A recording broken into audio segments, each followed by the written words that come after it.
யாராவது நம்ம தம்பியா?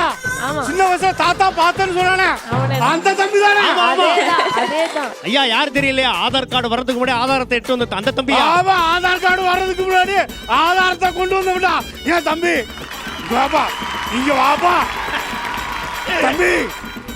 இன்னும் அதே ஏதாவது பார்த்துட்டு இருக்கியா? அம்மா அக்காவை வண்டியில தூக்கிட்டு போனாரு. எங்க போனேன்னு பாக்குறதுக்கு நான் பின்னாடியே போனேன். அங்க யாருமே இல்லை. ஒரு வீட்டில் பூட்டிட்டாங்க. அக்கா கிழிஞ்ச துணியோட அழுதுட்டே வந்துச்சு. ஏன் கழுவுறேன்னு கேட்டேன். அப்ப அந்த அக்கா, இந்த மாமா என் வாழ்க்கையே நாசம் பண்ணிட்டேன்னு சொன்னாங்க. தம்பி கரெக்டா சொல்லணும். இந்த மாமாவா இல்ல கோட்டு போட்ட மாமாவா இல்ல அங்க இருக்கிறாரு அவரான்னு பார்த்து சொல்லு. அவர் இல்லை, நீங்க தான்.